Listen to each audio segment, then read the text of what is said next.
Hechos, capítulo 1, 3 al 8.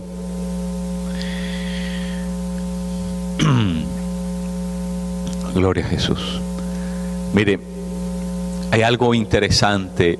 Jesús prepara a sus discípulos, a los 120, antes de prometerles enviar el Espíritu Santo para que los bautizara. Dos cosas. El Señor prepara a su pueblo, a su iglesia, de dos maneras. Mire, dice que el Señor les dio pruebas indubitables de que estaba vivo. Les dio pruebas de su resurrección. Eso es lo primero. Jesús se muestra como el Dios vivo. ¿Sabes qué? Es algo que es indignante, algo que corta el mover del Espíritu, de la presencia de Dios. Es contenida cuando nosotros comenzamos a tratarlo a Él como si fuera un Dios muerto. El Espíritu Santo se apaga por completo. Porque la Escritura dice que la iglesia está fundada en algo. La iglesia está fundada sobre la base de que Jesús se mostró con pruebas indubitables de que había resucitado. Y esa es la base de la iglesia. Dice Pablo en primera carta a los Corintios capítulo 15 que si Cristo no resucitó, vana es nuestra fe. Ya no hay ningún sentido de reunirnos, ya no hay ningún sentido de llamarnos la iglesia, ya no hay ninguna razón para creer en todo lo que está contenido en este libro. Si Jesús nos resucitó, esto no sirve de absolutamente nada. Así que lo que primero que Jesús hizo fue preparar a la iglesia. ¿Y cómo prepara Jesús a la iglesia? Revelándole que Él es el Dios vivo. Mi querido, la religión quiere que tú te relaciones con Jesús, pero un Jesús que no se levantó de la cruz, no se levantó de la tumba, no se levantó entre los muertos. Pero el Jesús sobre el cual está fundada la iglesia de Cristo, es este Jesús que se paró a dar pruebas, a mostrarle a sus discípulos que Él estaba vivo, que Él está vivo. Nosotros adoramos a un Dios vivo. Solamente nosotros adoramos a un Dios que está vivo. Un Dios que la muerte no pudo contenerlo. Un Dios que va más allá de cualquier cosa. Un Dios que no conoce lo imposible, mi querido. Está vivo el Dios que tú sirves. Está vivo el Dios en el que tú crees. Eso fue lo primero que hizo Dios, lo que hizo Jesús con sus discípulos. Se reveló como el Dios vivo. Se reveló como el Dios vivo. Dios quiere que tú lo trates como el Dios vivo. Si la iglesia de Cristo pudiera solamente hacer eso, eso cambiaría radicalmente la manera como nosotros vivimos la vida. Si nosotros de verdad nos tomáramos eso cabalmente.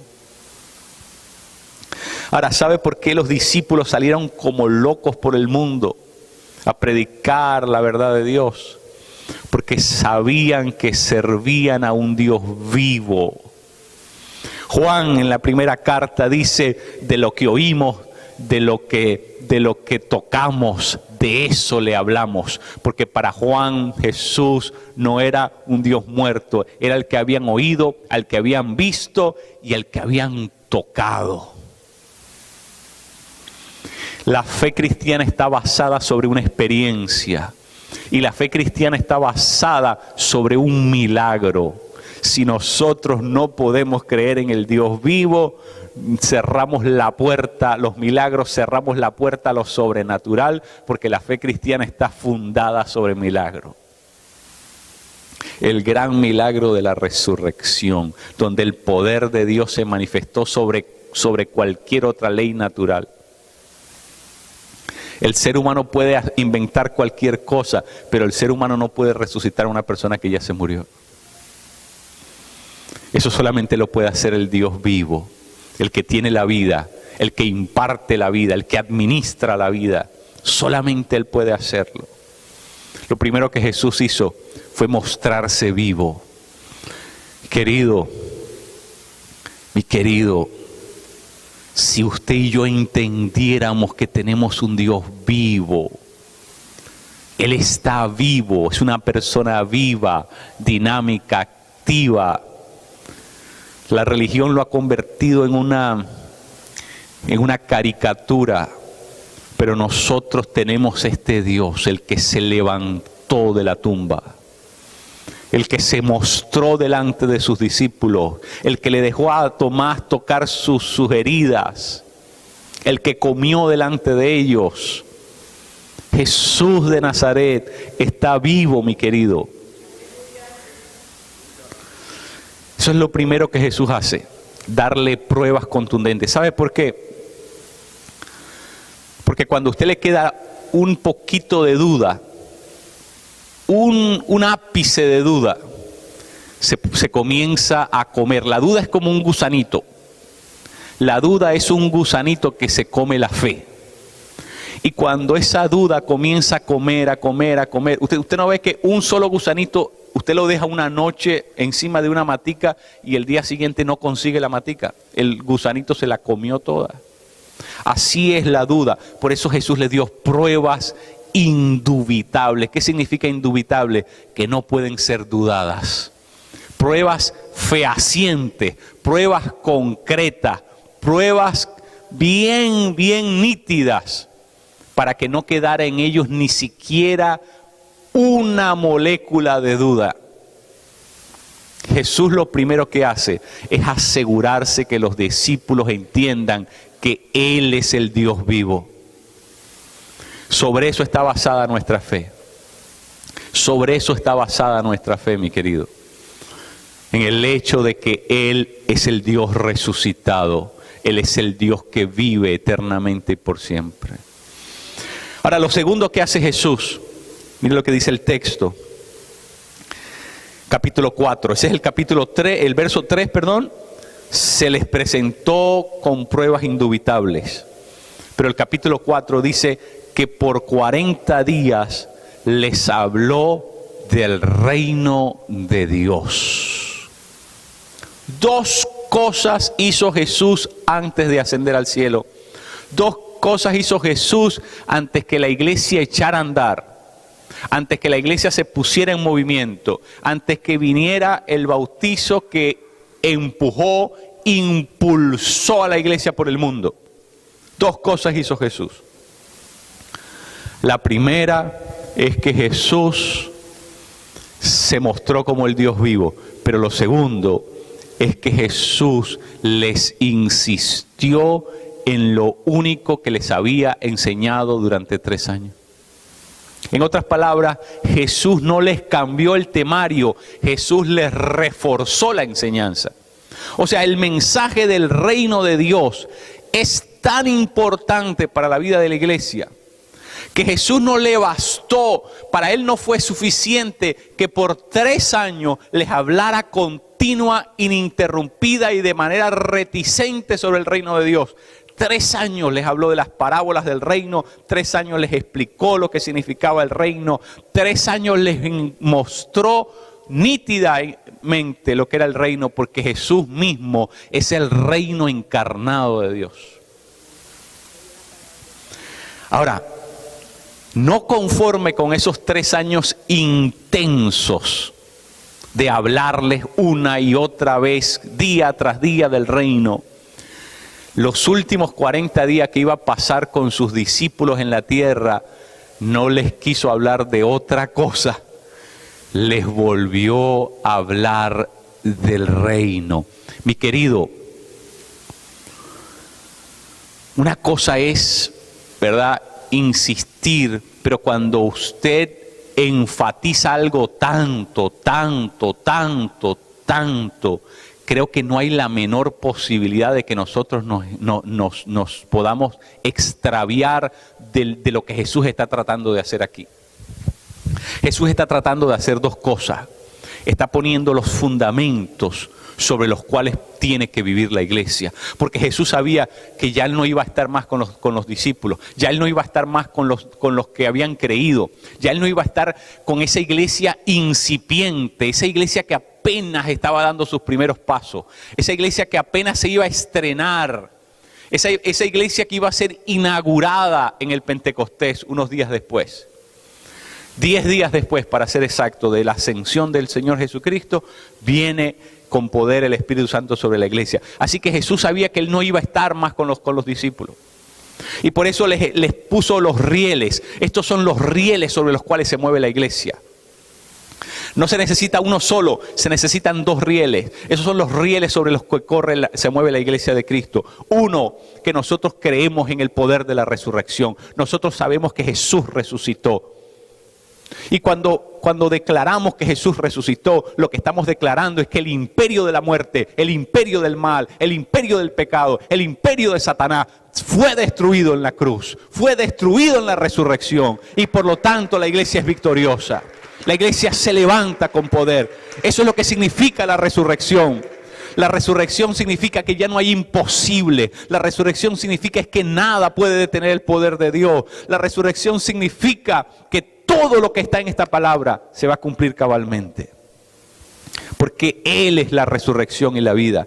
Jesús se levantó entre los muertos. Así que ya no podemos atemorizarnos ante nada. Ya no podemos tener duda. Porque la duda nos hace retroceder. La duda se come nuestra fe. La duda nos hace extraviarnos en el camino de Dios. Por eso Jesús se aseguró que sus discípulos entendieran claramente que Él había resucitado, que Él es el Dios poderoso, que Él es el Dios invicto y que la muerte ni Satanás nada lo pudo detener. Ahora mire, les insiste en hablar del reino. ¿Por qué Jesús insiste en hablar del reino? Esto es muy importante para que nosotros entendamos por qué somos la iglesia de Cristo. Porque el reino, Jesús lo dijo en Juan 18, el reino, mi reino no es de este mundo. Ahora, ¿qué quiere decir cuando Jesús dice mi reino no es de este mundo? Lo que quiere decir es que lo que Jesús les estaba enseñando es algo sobrenatural. Es algo extraterrestre, si quisiéramos decirlo, porque extra significa fuera, terrestre significa tierra, algo que está más allá de la tierra, que no se puede contener, que no se puede limitar a esto que llamamos el planeta Tierra. Es algo que trasciende, es algo celestial, es algo que viene del cielo, es algo divino. El reino de Dios es algo sobrenatural. Iglesia, nosotros tenemos un Dios sobrenatural y tenemos un reino sobrenatural. Lo sobrenatural es algo para lo cual tú y yo estamos destinados. Lo sobrenatural es parte esencial de la vida cristiana. Esencial, dije. Esencial quiere decir que esto tiene que ser cotidiano. La iglesia de Cristo está basada sobre el milagro de la resurrección y está basada sobre el poder de la resurrección y sobre el reino sobrenatural, celestial y divino que Jesús representa. ¡Wow! Imagínense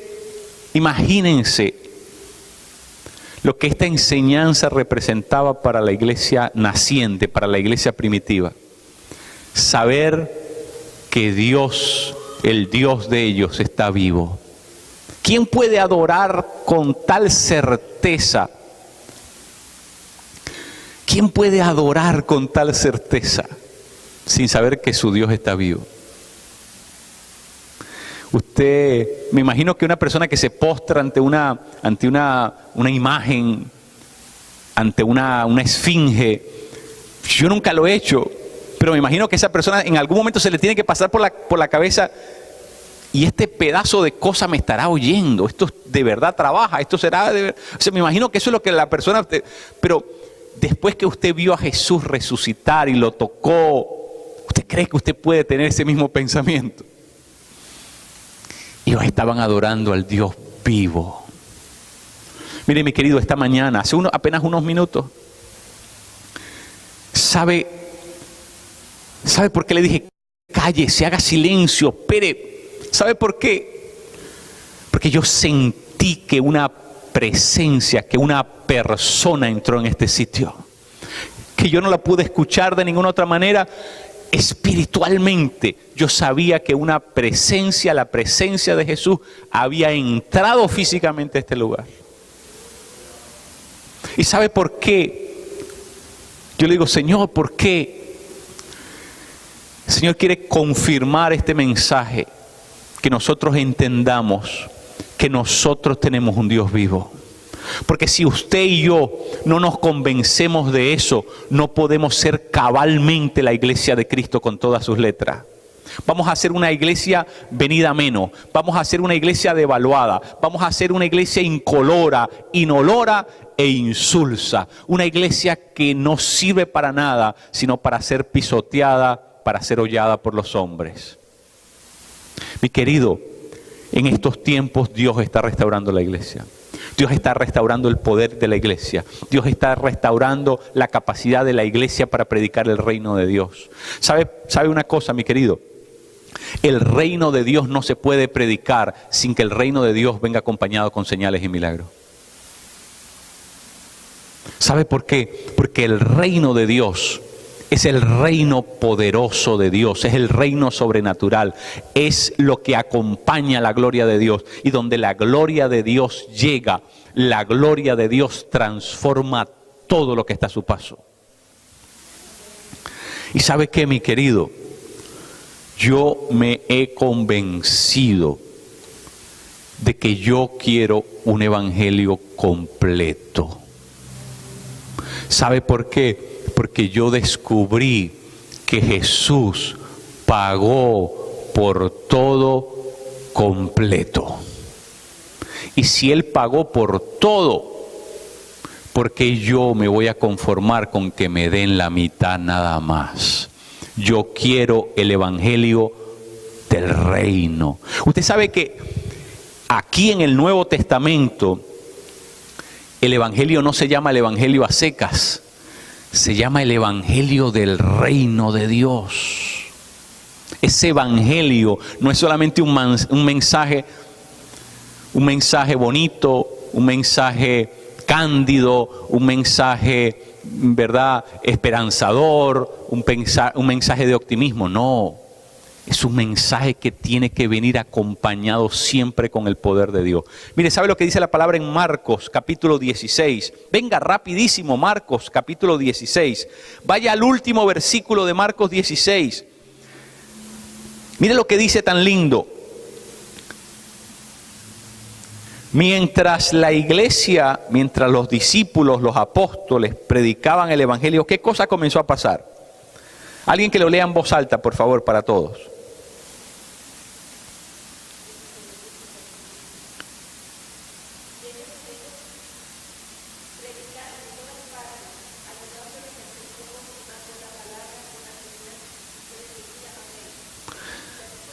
Ahí está, sí. Mientras los apóstoles, los discípulos abrían sus bocas para predicar, ¿y que estaban predicando? El evangelio del reino. ¿Qué hacía Jesús mientras ellos predicaban? Jesús confirmaba la predicación de sus apóstoles por medio de señales que les seguían continuamente. Queridos, si nosotros tenemos un Dios vivo, ese Dios se tiene que manifestar. Si no, está muerto. Si usted me dice, usted me lleva a una funeraria y me muestra la caja, el cofre donde está el muerto, y me dice, ese no está muerto, ese está vivo. Yo me voy a quedar mirando, esperando a ver cuando se mueva. Porque si está vivo se tiene que mover. Si está vivo tiene que hacer algo.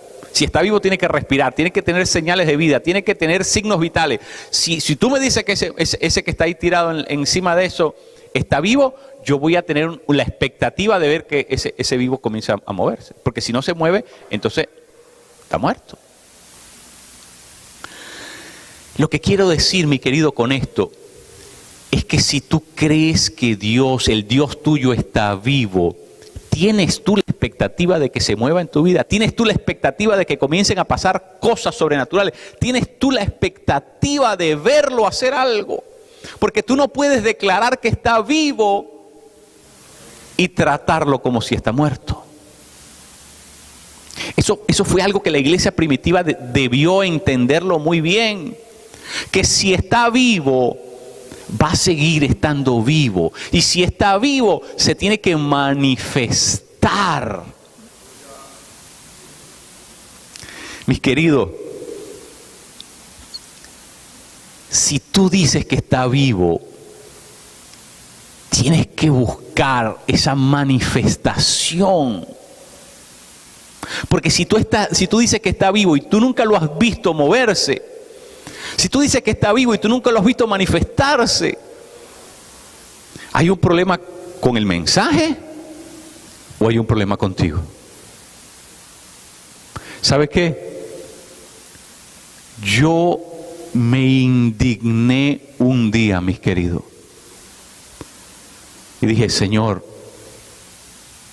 ¿cómo es posible que yo en la iglesia declare que tú eres el Todopoderoso, que yo cante, ¿verdad?, alabanzas donde dicen majestuoso, poderoso, el que está sentado en el trono, todas las cosas, y ese Dios no se manifiesta? Tiene que haber un problema en alguna parte, porque la palabra no nos puede mentir. La palabra no nos puede mentir. Entonces, hay un defecto en algún lugar. Si el Dios nuestro está vivo, escriba esto, mi querido. Si está vivo, se tiene que manifestar. Si no, no está vivo. Si no, no está vivo. Porque si algo está vivo, tiene que tener movimiento. Tiene que tener actividad. Eso lo sabe todo. Aquí está Norma, que es médico. Cuando usted ve una persona tendida, tiene que ir a buscar los signos vitales. Si no tiene signos vitales, ya no le hagan más nada, no hay nada que hacer. Si no tiene actividad, pasó de ser un cuerpo a ser un cadáver. Si no tiene actividad, pasó de ser un cuerpo y se convirtió en un cadáver. Médicamente ya no le puedes hacer nada, porque ya la vida no está en ese cuerpo. Ahora mire lo que le voy a decir. Si tú declaras que tu Dios está vivo, tiene que manifestarse, mi querido. Y si no se manifiesta, tú tienes un problema. Discúlpeme que yo lo confronte esta mañana, mi querido, pero yo no quiero que tú sigas viviendo un evangelio incompleto. Porque Jesús pagó por todo, para que te lo den todo. Jesús sufrió en la cruz para que tú tengas derecho a vivir un evangelio completo, con todas las letras, con todo el respaldo del poder de Dios. Ahora, ¿qué hubiese pasado aquí en Marcos 16 si los apóstoles predicaban y Jesús nos confirmaba con señales? Problemas. Porque entonces quería decir que ese Dios no estaba vivo. Si no se manifestaba con señales, aquí hay un problema. Aquí hay gato encerrado. Aquí me están tomando el pelo. Si tú dices que Dios está vivo, entonces tu Dios tiene que comenzar a moverse. Yo no sé si esto es 100% cierto, pero está en la historia, en los anales de la historia. Marco Polo fue un gran cristiano. Fue uno de los hombres que recorrió el mundo, ¿verdad?, haciendo mapas. Era un cartógrafo, gran navegante. Pero se dice que Marco Polo cayó en manos de los árabes. Y los árabes habían leído la Biblia, donde decía que si tienes fe como un grano de mostaza, harás que las montañas se muevan. Y para burlarse de Marco Polo, lo llevaron a un sitio y le dijeron: si el Dios tuyo es este, y eso es verdad que el Dios tuyo es así, tú tienes que hacer que esas montañas se muevan. Imagínense. Pero mi querido, para que usted vea lo que es el poder de Dios, esto está en la historia. Dice que Marco Polo clamó a Dios. Marco Polo clamó a Dios y de manera insospechada, delante de toda esa gente que estaba allí provocándolo, hubo un estremecimiento de tierra. Mucha gente dice que fue un terremoto, coincidencialmente. Yo no lo creo. Yo creo que es el poder de Dios que hizo que eso pasara. Si el Dios tuyo está vivo, se tiene que manifestar. La iglesia primitiva comenzó a ser la iglesia bajo una premisa: si mi Dios está vivo, se tiene que manifestar. Esa es la premisa con la que la iglesia primitiva comenzó a ser la iglesia de Cristo. ¿Sabe por qué, mi querido? Porque ¿de qué le vamos a ir a hablar a la gente? Le vamos a ir a hablar de un mensaje. Pero si ese mensaje no tiene ningún poder, ¿para qué le voy a dar el mensaje? Si el mensaje de la Biblia no tiene poder, es igual a echarle el cuento de Blancanieves y los 7 enanitos, o la Bella Durmiente, o ¿cómo se llama? El león, ¿cómo se llama? Lion King. Cualquier cosa, cualquier fábula de la historia. Si el Cristo que está detrás de estas páginas no está vivo, lo que le estamos echando a la gente es un cuento.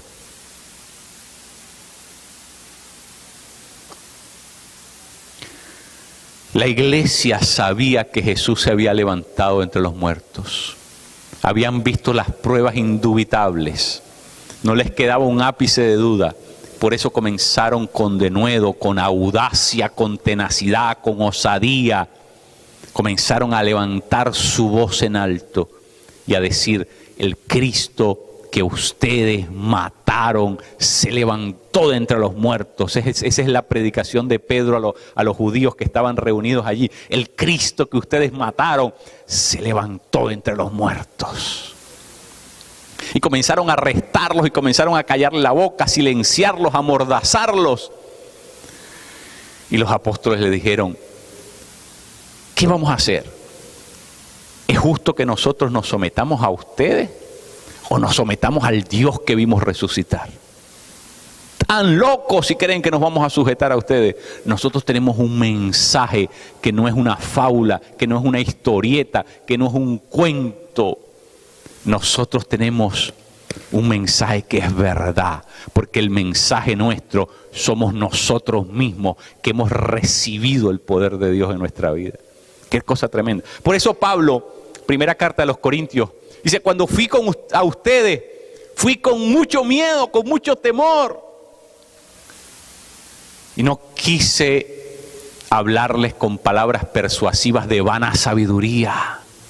Y dice Pablo: para que vuestra fe no esté fundada sobre los hombres, sino que les hablé con la manifestación del poder de Dios. Para que vuestra fe esté fundada en el poder de Dios. ¡Qué tremendo! O sea, Pablo no fue a darle argumentos a la gente de Corintio. Fue a mostrarle que el evangelio de Jesús de Nazaret es poderoso. En 1 Corintios 4:20 dice: el reino de Dios no es argumentos, el reino de Dios no es palabras. Una versión dice: el reino de Dios no es palabrerío, el reino de Dios es poder. Dice Pablo en 1 Corintios 4:20. El reino de Dios es poder. Ahora, mi querido, ¿qué hacemos con esto? ¿Qué hacemos con esto? Porque si este es el evangelio de verdad, entonces nosotros tenemos que hacer una modificación. Mire, imagínese que usted cree que tener salud física es lo que a usted le dijeron que era la salud física. Pero cuando usted va al médico, el médico le da las medidas exactas de lo que es la salud física. Tiene que tener el colesterol entre este número y este número, tiene que tener la presión entre este número y este número, la sistólica, tiene que tener todo en los números como va, tiene que tener el azúcar en sangre en estos números, y entonces usted, no, pero yo no sabía que eso era así. Bueno, usted no sabía que eso era así, pero esos son los indicadores para poder establecer que alguien tiene salud o no tiene salud. Entonces, muchas veces nosotros nos hemos acostumbrado a un evangelio que es nuestra propia versión de la salud espiritual. Nosotros hemos hecho nuestro propio concepto de salud espiritual y nos hemos creído el cuento de que eso es salud espiritual. Pero ahora resulta que hay un capítulo en la Biblia que es Primera de Hechos capítulo 1 y dice otra cosa. Y entonces yo tengo que preguntarme, ¿será que yo tenía la información equivocada? ¿Sería que soy yo el que está mal? Porque la Biblia nos habla de una iglesia que salió en el poder de Dios a ser la iglesia de Cristo. Dos cosas. Jesús está vivo, esa es la primera gran premisa de la iglesia.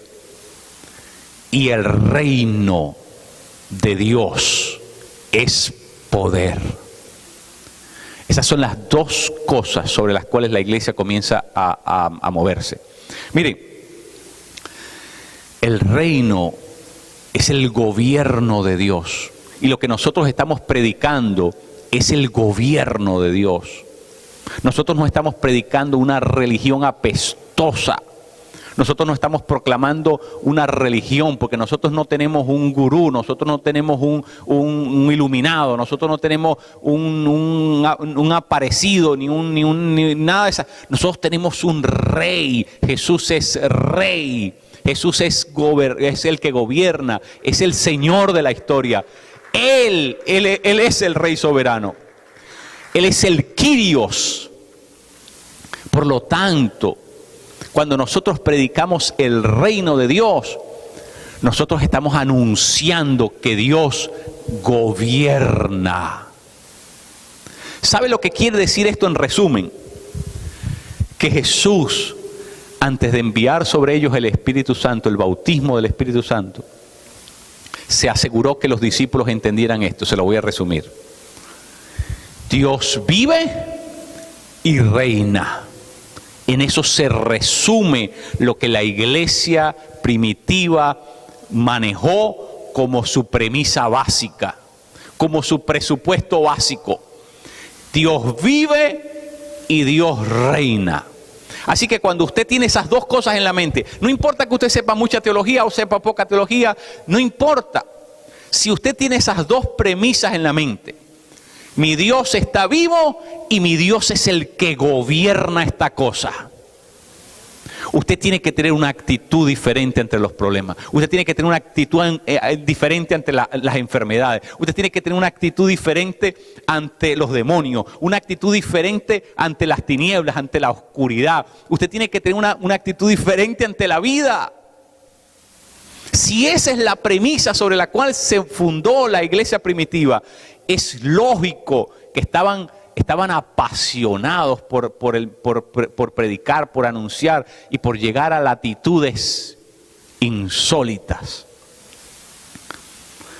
Pero mi querido, si usted se aplasta en el sofá y agarra la Biblia y el Dios suyo solamente es de papel y tinta.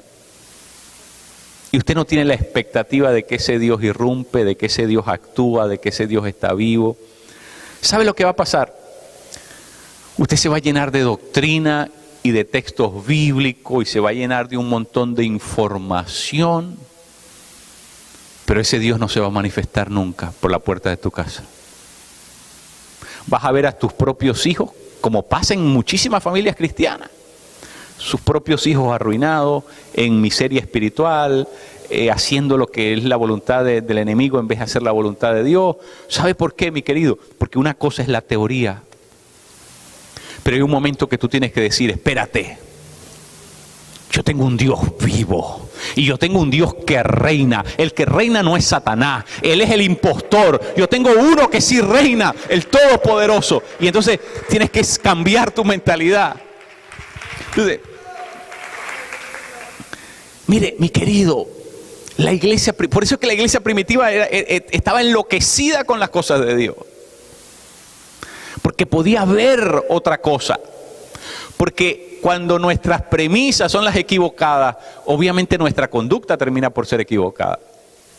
Pero cuando yo tengo la premisa correcta, Jesús se aseguró de que entendieran que Él estaba vivo. Tóquenme, tráiganme de comer. No le dijo Jesús eso, tráiganme de comer. A ver si un espíritu puede comer. Tráiganme de comer. Tóquenme. Mete tu mano aquí, Tomás. Qué tremendo. Porque no quería dejar en nadie la duda. Yo soy el Dios vivo. Qué tremendo. Mire, la iglesia, le voy a decir algo. La iglesia primitiva no era muy sofisticada. Diríamos más bien era una iglesia a lo rústico. La iglesia en el mundo occidental el día de hoy es una iglesia muy sofisticada. Tiene una carrocería muy grande, con muchos features adentro del carro. Pero tiene un motorcito de esos de moto. Tiene un carro inmenso y tiene un motorcito de moto. En cambio, la iglesia primitiva era puro motor, no tenía carrocería por fuera, pero era puro motor. Era una iglesia donde no había mucho lujo, no había mucho oropel, no había mucho artilugio, ¿verdad? No había mucha decoración. Era una iglesia donde no había mucha teología, pero tenían varias cosas muy claras. Que Jesús vivía y que Él había venido a reinar sobre la tierra. Tu Dios hace esas dos cosas. Tu Dios vive y tu Dios reina. ¿En teoría o en la práctica? ¿En teoría o en la práctica? Porque yo no dudo que ustedes crean que Dios está vivo. Y yo no dudo que ustedes crean que Dios reina. Jamás se me ocurriría pensar eso. La pregunta ¿es así como ustedes intentan vivir cotidianamente? Yo quiero aprender a vivir así. No estoy diciendo que yo ya estoy allí. Pero ¿sabe qué, mi querido? Cada día me hago más consciente de esto. Y cada día estoy entusiasmado y determinado a vivir de esta manera. Porque yo tengo un Dios sobrenatural. Y yo quiero ver la manifestación de lo sobrenatural en mi vida. ¿Qué pasa si usted va al dentista? Y cuando usted llega al dentista, el dentista no tiene ni un solo diente en la boca. Es más, el dentista le cuesta hablar porque no tiene diente en la boca. Entonces, usted dice, ¿y este va a ser mi dentista? Si este no pudo cuidarse ni los de él, me va a cuidar los míos.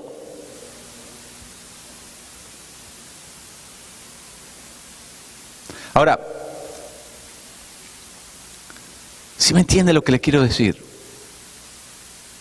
Si nosotros hablamos de un Dios que vive y reina, ese Dios tiene que hacer algo en mí.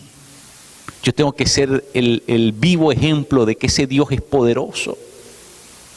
Yo tengo que experimentar, haber experimentado eso. Eso es muy importante. Porque si yo soy el dentista y no tengo diente, la gente no me va a creer. La gente no me va a creer. Si yo no puedo mostrar mis dientes blancos y perfectos y, ¿verdad?, las piezas todas donde van y bien, entonces espérate, hay un problema. El gran problema de la fe cristiana es que hablamos un Dios demasiado grande, demasiado genial, demasiado espléndido, demasiado poderoso, pero la gente no lo ve en la práctica. La gente no lo ve en nuestra vida. Entonces la gente termina diciendo, espérate, este es un dentista sin diente. Este tipo es un dentista sin diente. Mi querido, quiero que sepan de parte del Señor que dentro de muy pocos días el Espíritu Santo vendrá sobre ustedes. Quiero que lo sepan de parte de Dios. Si tú lo puedes creer, esa profecía es para ti. Dentro de muy pocos días el Espíritu del Señor vendrá sobre ti. El Señor está capacitando su iglesia en estos tiempos.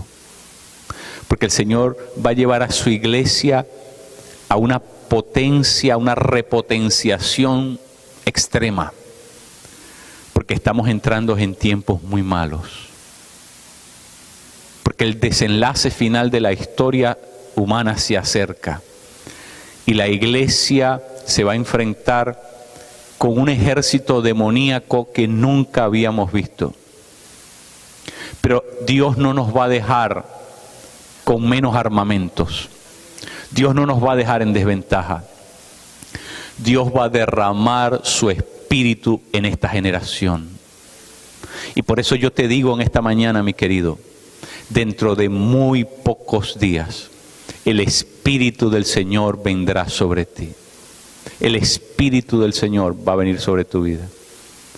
Vas a entrar en una nueva etapa, vas a entrar en una nueva dimensión, vas a ser repotenciado en las cosas de Dios, vas a comenzar a ver señales, milagros, vas a comenzar, tu fe va a ser expandida, vas a poder creer lo que no creías antes, vas a poder entender lo que no entendías antes, vas a poder pedir lo que ni siquiera te atrevías a pedir antes, va a haber una expansión en tu fe.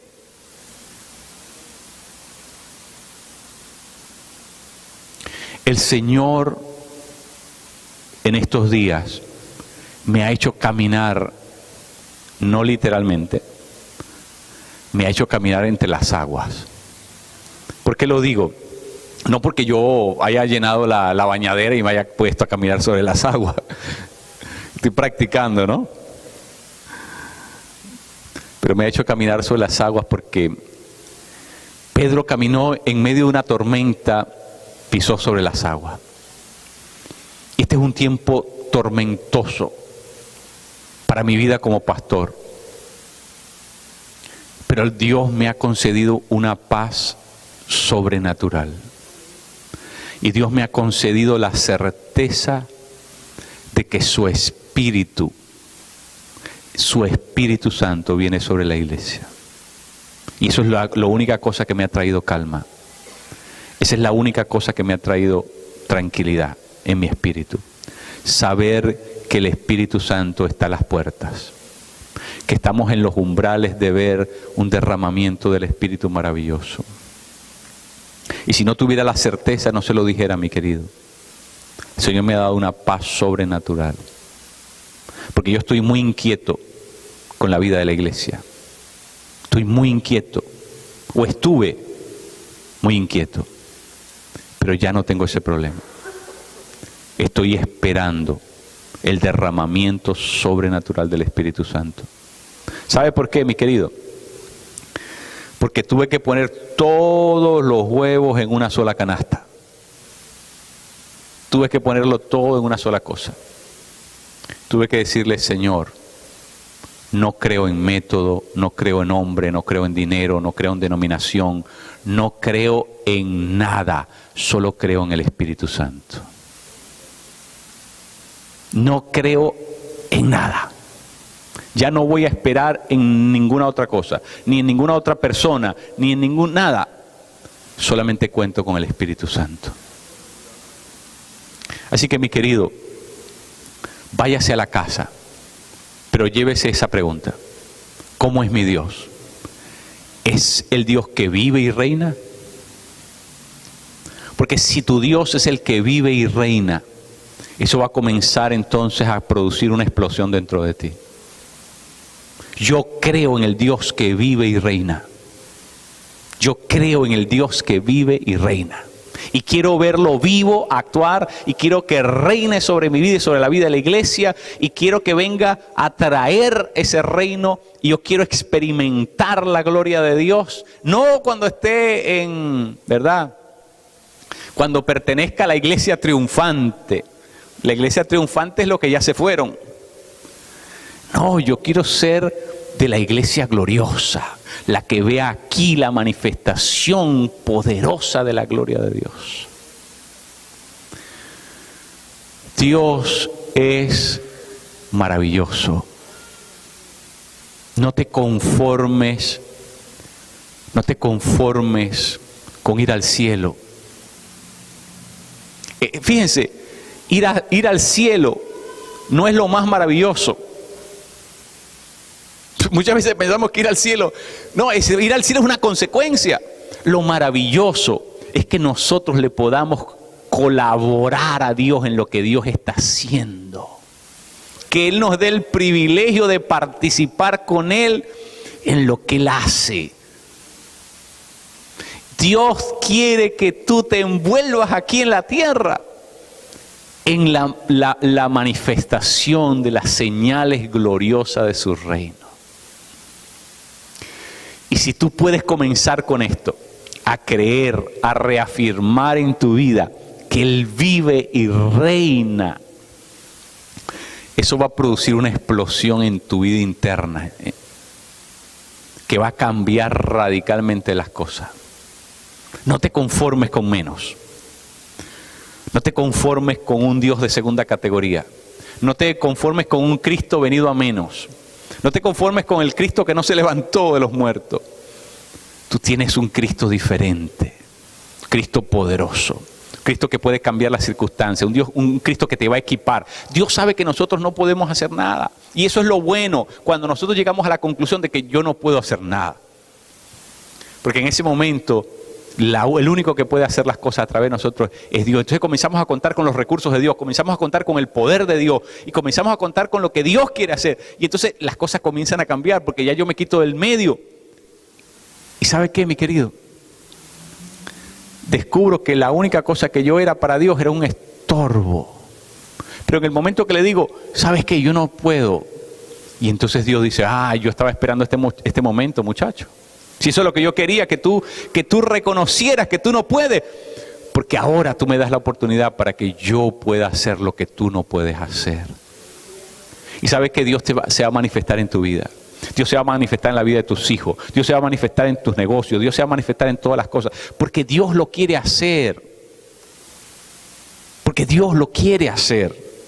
Pero Él quiere que nosotros nos abramos al poder, a su poder. La semana que viene le voy a hablar de algo muy lindo. ¿Qué significa esperar? Porque Jesús le dijo a la iglesia, esperen, no se muevan. Tenemos que aprender a esperar espiritualmente. Pero no es esperar como uno espera una llamada telefónica. No.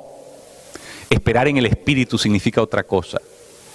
La iglesia de Dios tiene que aprender a esperar. Porque Dios va a mandar algo, pero tenemos que estar esperándolo, pero tenemos que estar esperándolo en el Espíritu. No tenemos que estar esperándolo de otra manera. La espera de la que nos habla el texto es la espera espiritual. ¿Cómo esperamos lo que Dios nos va a dar espiritualmente? Es algo precioso. Es algo precioso. Dios quiere darnos algo. Se llama la promesa del Padre, la promesa de Abba, la promesa del Papito. Imagínense cómo nos ama el Padre, que a todos nos quiere dar ese regalo. Tenemos un Dios bueno y maravilloso, mi querido. Póngase en pie, por favor.